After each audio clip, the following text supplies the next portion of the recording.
Hey guys, welcome to Market Mondays. Give you guys an update of everything that's happened since November 2023 and give you guys an idea where rates have changed, inflation, housing data, all that extra cool, boring stuff at the same time. All right, before I get right into it, I'm going to do a quick dad joke for all of you guys. This is a Christmas theme. Hopefully, you guys have done all your Christmas shopping. Why don't you see Santa in the hospital ever?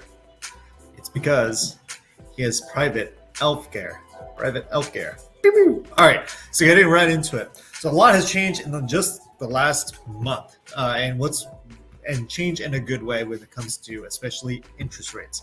So what I'm going to show you guys today is what the average current mortgage rate looks like, and this is generated from Google.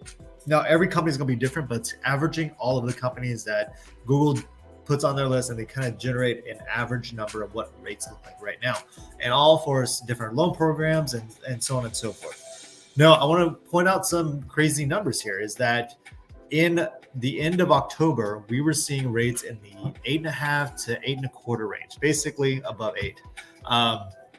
Since then, it's actually gone down almost 1.5%, and in some cases, almost 2%. So a lot has changed in the last 6 weeks. Which is a really, really good thing, and we hope that the trend that's happening is going to continue. Now, what's the reason for all this, for all the rates to come down? The easy answer is that the economy has been showing reports that it is finally cracking. In November, we got some jobs reports that showed that the unemployment rate was going up. There were more people who stayed out of jobs longer before they were able to find a job. A lot of them filed for unemployment. Even the unemployment rate went up. So with the economy finally cracking, this tells investors that, hey, maybe we should start shifting our funds toward safer investments, such as mortgage-backed securities. Them buying more mortgage-backed securities causes rates to go down. So all in all, a very, very good thing. So we expect this to continue. The forecast right now is Q3, Q2. Maybe we'll see 5% again for these numbers. So another way to kind of keep track of what rates are doing is type in current average mortgage rate in the Google search bar, and this chart will come up. Make sure you filter out for the right loan programs and kind of see what the general trend is for all rates. So hopefully that's really helpful for you guys, but it's a good sign. A lot of some clients are in the high air above 7, and they would be prime for refinancing right now. At least on our sheets, we're seeing lower numbers than this. So things are looking good so far. Next thing I want to show you guys is what's going on with housing. So with rates being higher, it was tougher for a lot of buyers, and a lot of buyers got priced out because how high interest rates have gotten. Well, what's nice about that is it has turned the market into a little bit more of a buyer's market, which means more negotiations on your behalf and to your advantage as a buyer. As a seller, kind of suck because you made a little bit less money. Less buyers out there means you have to kind of compromise what you were hoping to get. So you would get a little bit less for your money than anything. However, and the other thing is that a lot of people thought home prices were going down. I have some data that suggests it's not. For the most part, it's steadily going up still. So we still see appreciation on homes. It's slower. It's not that it's gone away. It's just slower. Just to give you an idea, in 2020, 2021, 2022, we were seeing almost 10 to 15% appreciation on average on each of those years. And I'll be honest, a lot that is extremely unsustainable. We're now seeing more normal numbers where it's around closer to that 3 to 5% range. And that's more of a national average over the last since 1920s. So 3 to 5% is typically normal. So to see numbers above 5%, a little scary. So all we're seeing right now is all across all different reports, Zillow, certain other programs, FHFA, Case-Shiller, which is kind of like the governing person when it comes to home prices, is that they're in that 3 to 5% range. So we're doing fine as far as appreciation goes. It's just slower. That's all it is. And that's what the data suggests. Now, the other thing that we want to kind of get over is what's going on with another thing. Oh yeah, another thing I want to show you guys is I found this really cool chart on the NAR website. This shows the housing shortage in certain areas, especially when it comes to like permitting with new homes. Anything that's like super red is high housing shortage.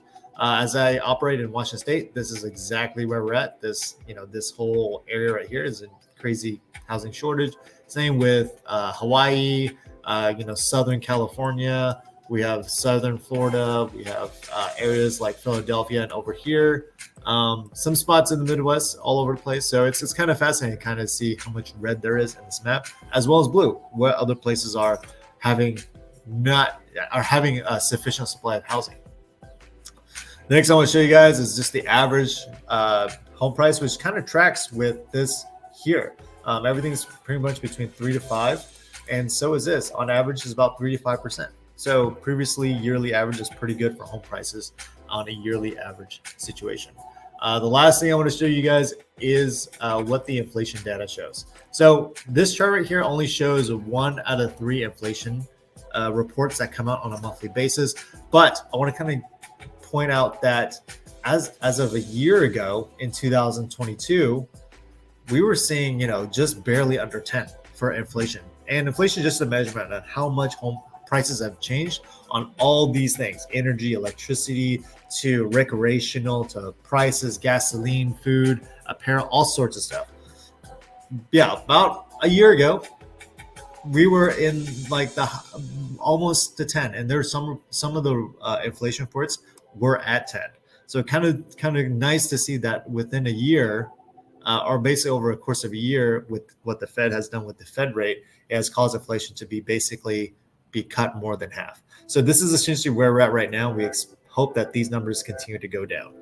Now, the goal number for the Fed is 2% on inflation. Now, it's going to be really hard to get down to that 2%, given where we're at right now, but it would take some time for them to get there. And one of the things that caused the rates to really improve within the last 2 weeks is the Fed announcement in regards to what they're going to do with inflation and with the Fed rate. Their plan right now is to do some cuts next year, depending on what the data shows in regards to us going into a potential recession. So right now, the motion and the direction is going in the direction that they want to see it. They just want to confirm some things before they even make action, which is actually pretty cool for them to say it the way they have, because they are very, I don't know, it seems like a lot of the times when they do a Fed meeting, it's very, they seem to be blinded to a lot of the data and kind of look at it. When it comes to the data, it's as if they're driving a car but looking in the back view mirror. So, and a lot of the data that comes out and they're relying on is generally about a month old. So, and there's value in that data, but how you approach the data is going to be very different. So hopefully you guys got some valuable information today. Hopefully you guys have a great holidays and spend some time with the family, getting a chance to kind of relax and get the load off. Hopefully you guys done your holiday shopping. That's all I got for you guys today. Happy holidays, happy new year, and I will talk to you guys soon. That's all I got. New Cap.